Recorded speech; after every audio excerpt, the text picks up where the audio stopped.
Bom dia, alunos, tudo bem? O professor Edson na área. Vamos iniciar a nossa aula de Direito Administrativo, nossa aula de número 9.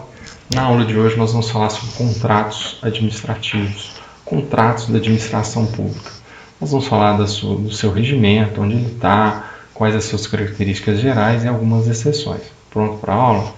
Vamos nessa! Primeira coisa, nós vamos às vezes encontrar nos livros que falam sobre o assunto duas nomenclaturas, dois conceitos bem parecidos, que a doutrina, a leitura faz distinções, pequenas distinções entre os conceitos de contratos.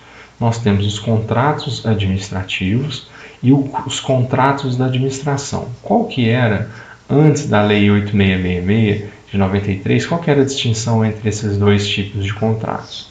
Nós tínhamos os contratos administrativos, que são os contratos provenientes efetivamente da administração pública, com o desempenho das suas funções tipicamente públicas. Exemplo, quando uma determinada universidade contratava uma construtora para fazer um bloco, para ampliar a sua estrutura física, antes ela deveria fazer uma licitação para depois fazer o contrato com essa construtora. E aí, neste contrato, tinham várias cláusulas obrigatórias, cláusulas meio exorbitantes, e eu vou explicar para vocês o que são cláusulas exorbitantes com o decorrer das nossas aulas. E, do outro lado, nós tínhamos os contratos da administração, quando a administração se vestia de requisitos, de princípios privados para participar de contratos tidos como os normais e fora da sua atividade cotidiana enquanto administração. Professor, me explica melhor essa ideia. Contratos da administração eram os contratos como, por exemplo, contrato de aluguel. A administração, às vezes, pode ser que interesse para ela fazer o aluguel de determinado imóvel. Só que não só a administração. Esse imóvel pode ser locado por qualquer pessoa, física ou jurídica, seja administração pública, seja de empresas privadas. Então, a administração ela vai fazer esses contratos também dentro da seara privada. E, nesse momento, a legislação privada equivaleria. Isso antes da Lei de 93. Após a Lei 8666, que trata dos contratos e das licitações, nós tivemos que em qualquer tipo de contrato onde tiver administração pública, algumas cláusulas vão ter que ser colocadas. Essa é a previsão do artigo 62, parágrafo 3º, inciso 1º. Ele explica que as cláusulas necessárias do artigo 55, as cláusulas exorbitantes e as cláusulas especificamente de direito público previstas no artigo 61 são obrigatórias quando houver qualquer tipo de contrato com a administração pública. Ou seja, essa distinção entre contrato administrativo e contrato da administração meio que vai por terra. Ainda existem. Nós sabemos quando a administração faz um contrato especificamente das suas atividades e quando ela faz um contrato de um objeto que não é específico das suas atividades, certo? Então, mas depois da Lei de 93, houve meio que essa união pela exigência de determinadas cláusulas em todos os contratos administrativos. E aí vocês me perguntam, professor, como que é esse contrato de administração pública? Eu já ouvi dizer que a administração pública precisa fazer licitação. Será que a administração pública precisa fazer licitação de tudo? Em regra, sim, em regra a administração pública precisa fazer o quê? Seguir determinados formalismos, ela precisa ter determinada forma e deve ser escrito, em regra. Professor, mas nessa situação então, se a empresa chegar precisar fazer uma cópia de uma chave, ela vai ter que levar um contrato para ser feito no chaveiro, por exemplo, para fazer uma cópia de uma chave de R$10. Isso é meio estranho. Não, a lei faz uma ressalva e coloca a possibilidade de algumas pequenas compras serem feitas com pronto pagamento. Como que esse pronto pagamento ocorre? Esse pronto pagamento, o servidor, ele faz o serviço de chaveiro, por exemplo, efetua o pagamento e depois presta contas à administração. Seria um tipo de uma exceção à necessidade de fazer licitação. Quanto que é esse valor? Qual que é o máximo desse valor? No máximo, 5% do artigo 28, inciso 2º, a linha A, que diz que é 80% é 80 mil reais para a modalidade de licitação, para a modalidade convite. Então, na própria lei que rege sobre os contratos, fala desse pronto pagamento, dessa liberalidade, quando o pagamento, a compra que o serviço público for fazer, não ultrapasse 5% desse item de 80 mil reais convite. Ou seja, se a compra não ultrapassar 4 mil reais no ano inteiro, né, tem que ter esse requisito da anualidade. Se dentro de um ano eu não for fazer cópias suficientes de chaves que ultrapasse 4 mil reais, eu posso fazer por pronto pagamento, certo? E aí, o que mais que nós precisamos saber sobre características dos contratos? Os contratos, em regra, os contratos administrativos, eles são contratos de adesão. Qual que é a diferença? Professor, o que é isso, contrato de adesão? Contrato de adesão é aquele onde nós temos um proponente, alguém que vai propor as cláusulas, e eu tenho o contratante que vai meio que debater as cláusulas e pedir as alterações delas. Então eu tenho um contrato pré-determinado, e a pessoa que decide contratar, ela pode contra-argumentar em determinadas cláusulas. É o que acontece, por exemplo, no contrato de banco, na iniciativa privada. Você chega para abrir uma conta, eles têm um contrato de adesão, e aí você aceita ou não. É praticamente impossível nós negociarmos com determinadas empresas, com banco ou com instituições públicas. Mas a característica do contrato de adesão é essa. O contrato já vem predeterminado e as cláusulas são questionadas pelo contratante, certo? As cláusulas vêm pré-estabelecidas pelo contraente e o contratante pode negociá-las, certo? Outra característica dos contratos tem a ver com a personalidade, instituto personae. O que quer dizer isso, professor? Quer dizer que, em regra, os contratos administrativos eles são pré-determinados com determinada pessoa, pode ser física ou jurídica. Então, a pessoa ela não pode, em regra, sublocar o objeto da sua contratação. Você faz um edital, pede algumas garantias, alguns requisitos, a empresa faz, dá tudo certo, e aí depois que assina o contrato, essa empresa vitoriosa que fez o contrato de administração pública vai e subloca esse serviço, é meio que temerário e pode gerar prejuízo para a administração. Por isso que, em regra, os contratos são personalíssimos. E aí, pessoal, o que mais que nós podemos falar sobre? O que são essas cláusulas exorbitantes? Cláusulas exorbitantes por quê? Vocês vão perceber que tem uma certa puxada de sardinha para a administração pública. Ela tem uns benefícios, ela está acima do contratante que vai assinar com ela. Ela tem algumas prerrogativas além do contratante. Em regra, vamos supor, do direito civil, direito contratual, as partes devem estar em pé de igualdade. Então, as partes negociam em pé de igualdade. Mas, quando nós falamos de contratos administrativos, a administração pública tem uma posição hierarquicamente um pouco superior ao contratante. Algumas doutrinas chamam isso não de cláusulas exorbitantes, mas sim de prerrogativas da administração pública. E onde estão as principais prerrogativas da administração pública? No artigo 58 da Lei 8.666. E aí o inciso 1º fala que a administração pública pode o quê? Pode modificar unilateralmente os contratos para melhor adequação de finalidades e interesse público, respeitados os direitos do contratado.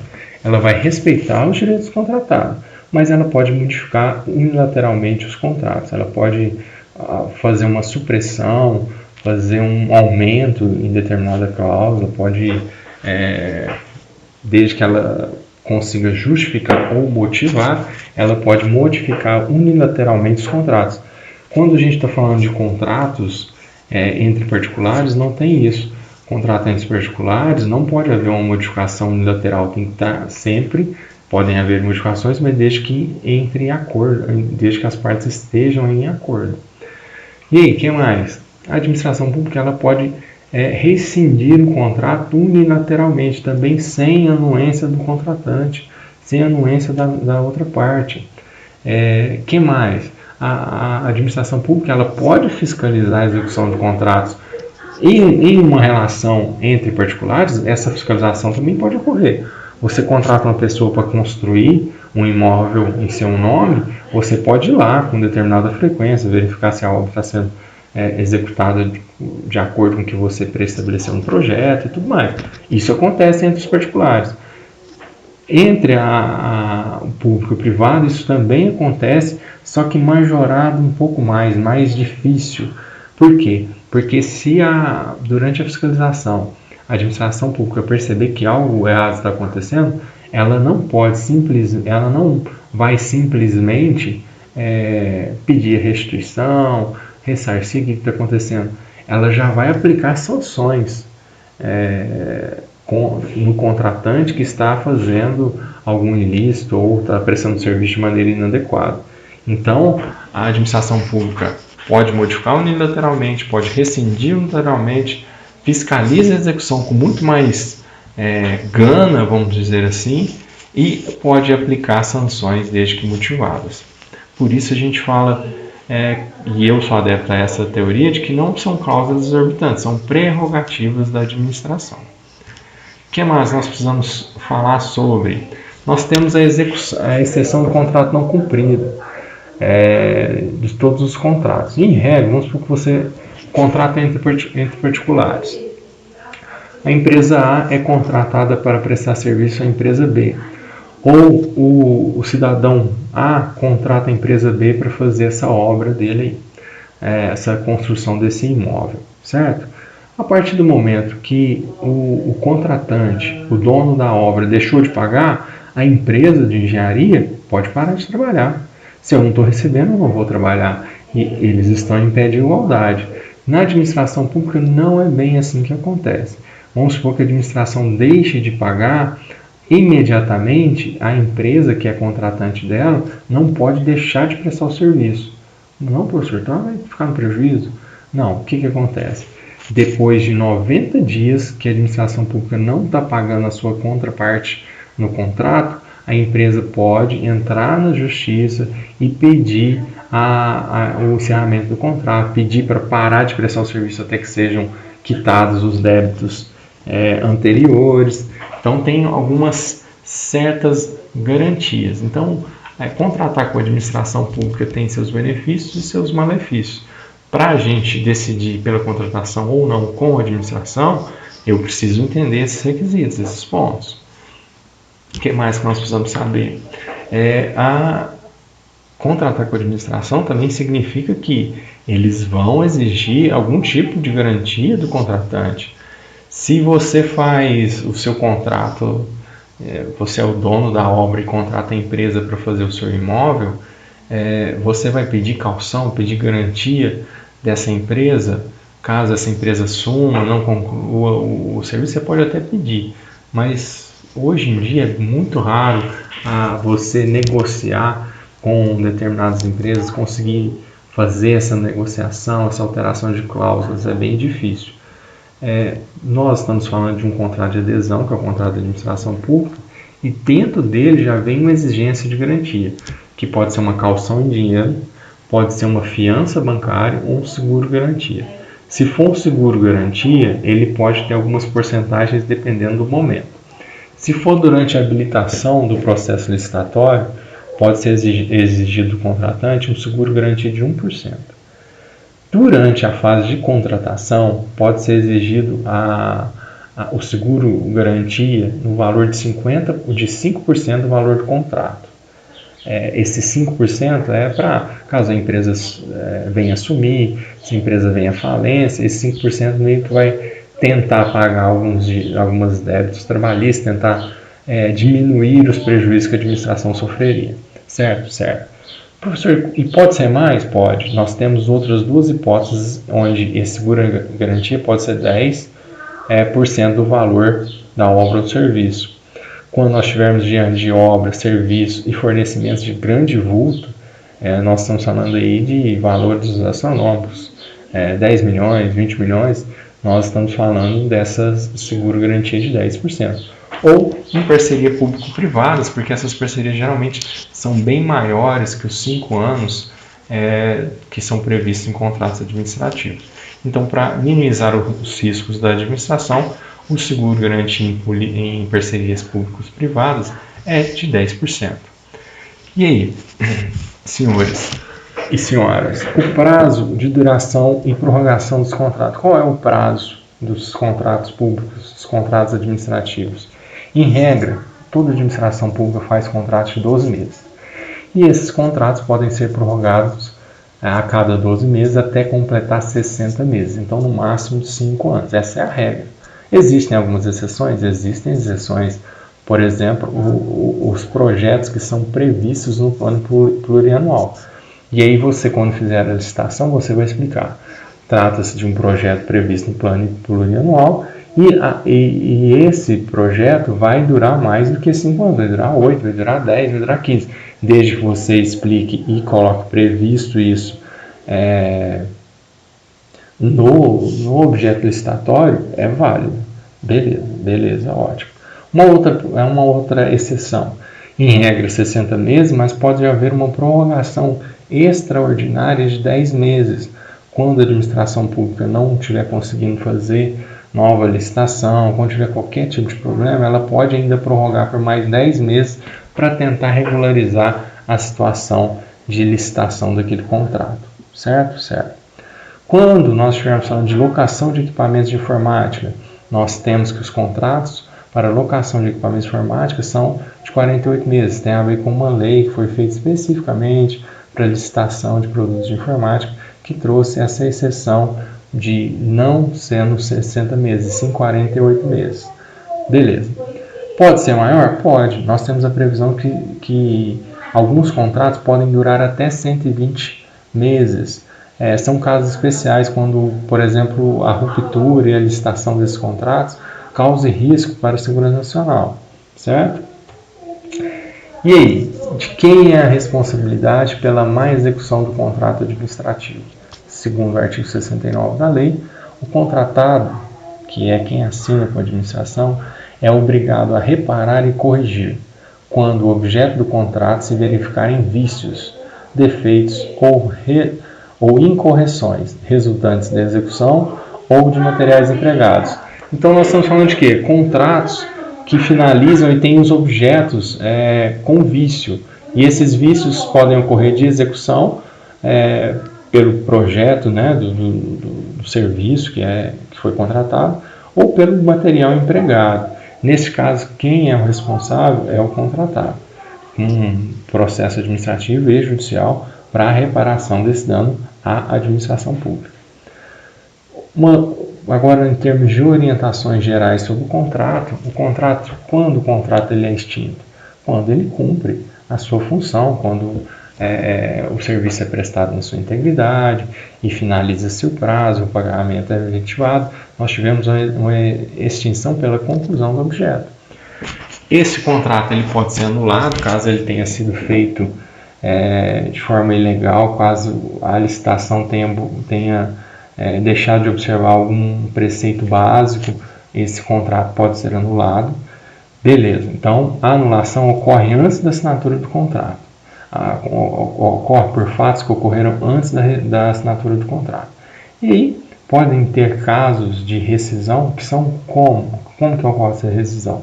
O contrato já está válido, já está vigente, está acontecendo normalmente, e aí depois que o contrato é assinado, ele começa a ser usufruído, a empresa contratante vem a praticar alguns ilícitos, como por exemplo no contrato de prestação de serviço, a empresa deixa de pagar para os seus funcionários. Nesse caso, a administração pública pode sim pedir a sua rescisão contratual. Nós podemos falar sobre a teoria da imprevisão, que também é aplicada aos contratos públicos, contratos administrativos, como por exemplo vários contratos que existiam aí com a administração pública, e aí veio a pandemia em 2020 e fez com que alguns contratos fossem rescindidos com fundamento na teoria da imprevisão. Então, essa teoria, ela, além de ser vista na teoria geral dos contratos, ela também pode ser aplicada na administração pública, nos contratos administrativos. Nós temos o fato príncipe. O que é esse fato príncipe? A administração pública contrata com determinada empresa. E aí há um outro ato administrativo que impacta diretamente nesse contrato. Por exemplo, vou citar para vocês. Nós fazemos um contrato com a administração para que ela monte subestações de energia elétrica com princípios da energia fotovoltaica. Beleza, ótimo.